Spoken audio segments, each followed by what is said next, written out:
All right, ladies and gentlemen, welcome back to the channel. Tonight, we're going to be talking about the Seattle Seahawks, folks. What a great freaking day to be a Seahawks fan. First off, you won yesterday afternoon against one of the best defenses in the National Football League to get you to 5-2, taking down Cleveland.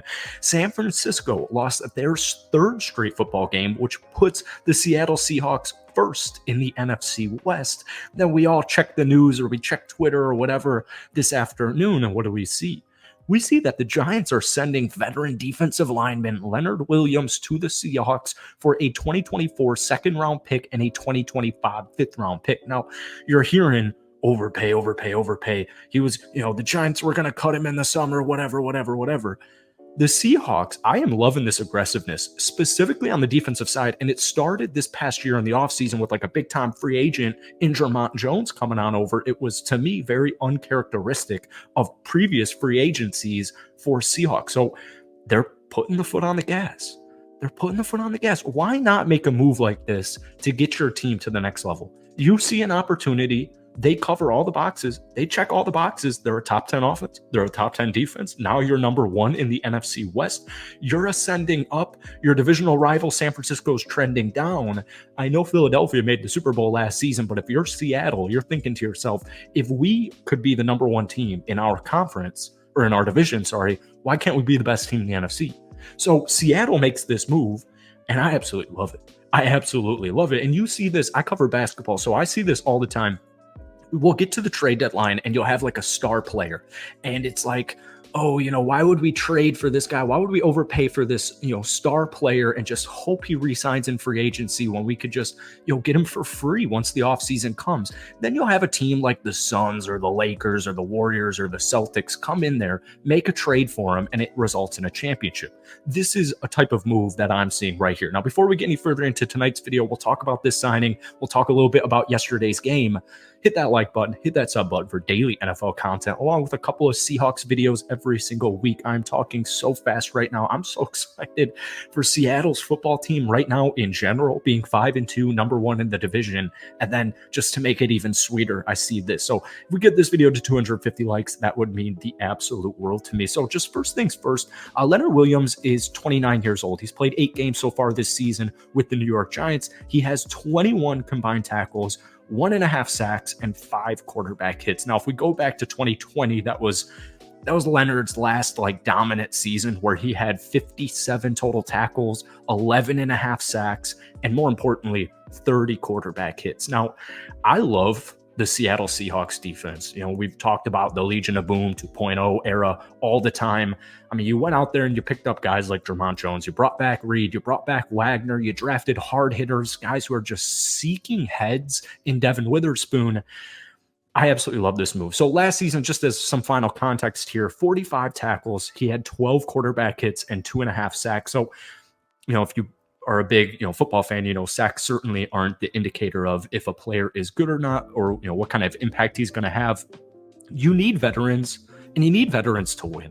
And you need veterans to win, especially when it hits the fan and when things start to get a little bit difficult, not only for what they're doing. I mean, these are star players. These are veteran players. They've been around the league. They've played in big time games. They've won. They've lost. They have the experience needed, but it also pays off dividends for your younger players. But I just absolutely love this move. I really do. So let's talk a little bit about that game yesterday against the Cleveland Browns. 24-20. They started it off red hot. They put up 17 points in the first quarter. And then they sealed the deal in the fourth quarter with that touchdown. It wasn't perfect. It certainly was not perfect. You're going up against a backup QB, but we have to keep in mind the Cleveland Browns defense is that good. They're a top 5 defense. Statistically, eye test. I mean, they're just absolutely loaded. Myles Garrett, the list goes on and on and on. When you play a team like the Cleveland Browns, no matter if it was Deshaun or PJ, no matter who is starting, you're just happy to get a win. You're just happy to leave that game with a victory. And with Seattle right now, 9-8 last season, you just need wins. It's the regular season. We're getting close to that halfway point. Obviously, you want health. But guys, I don't need the offense to necessarily fully click to get into that top level tier as I would in the last month or so of the regular season. I'd rather just continue to pile up wins, keep getting wins, keep going for that division, get as good of a seed as you can, go for the home field. And then as the last month, the last 4 to 6 weeks of the regular season, that's when I want to see things start to really click and continue. You've got your foot on the gas, but just ram that foot on that gas pedal. So they lost the possession battle 36-23.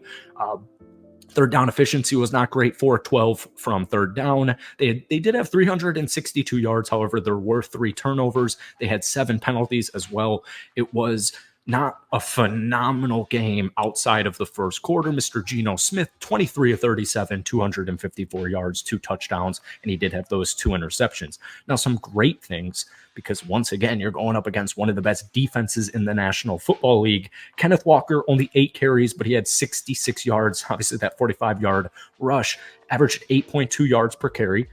Zach Charbonnet, welcome back. 5 carries, 53 yards. He averaged over 10 yards per carry at 10.6, including a long of 21. So you're going up against the Cleveland Browns defense, and you finish with 114 rushing yards, averaging 6.7 yards per rush. And then also we have to mention that beautiful 3-yard rush touchdown by Mr. Jake Bobo.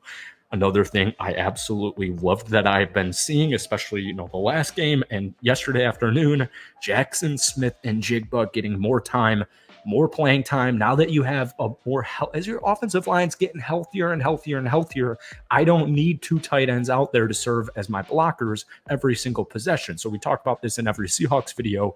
Through the first 6 games of the regular season, JSN was only seeing, about 50% of snaps. Now that your offensive line's a lot more healthier and you aren't as reliant, or you don't need your tight ends to block, it opens it up. So JSN, 3 catches, 36 yards and a touchdown. Reliable Tyler Lockett, 8 catches for 81 yards and a touchdown. DK Metcalf saw 14 targets, only 5 catches, but he did have 67 yards. A couple of nice catches from Zach Charbonnet, Jake Bobo, Noah Fant. The list goes on and on and on. Defensively, absolutely beautiful. Julian Love with the interception. Reek Woolen with the interception. Quandre Diggs, Jamal Adams, Jordan Brooks with the phenomenal forced fumble. We saw Bobby Wagner with 13 combined tackles. I mean, it was just a good defensive game. I don't care who you're playing. Like I said, I don't care that you're going up against PJ Walker. I don't care. It just doesn't matter. I don't care about these things. That defense is that good. The Cleveland Browns are actually a really solid football team, and you got away with the victory. You're leaving with the victory. You're sitting at 5-2. I absolutely love it. So this upcoming week, you've got Baltimore on the road. I would absolutely love if Leonard Williams, even if he's playing limited snaps, would love for him to be arrived and ready to go by Sunday. In fact, I don't have the official confirmation because this move just happened a couple hours ago, but I would actually assume he is going to play in that football game. So it's a great time and it's a great day to be a Seattle Seahawks fan. But that's it for tonight, man. Hit that like button, hit that sub button for daily NFL content. But guys, let me know what you're thinking, not only about the Seattle Seahawks, but also the Leonard Williams trade this afternoon. Peace.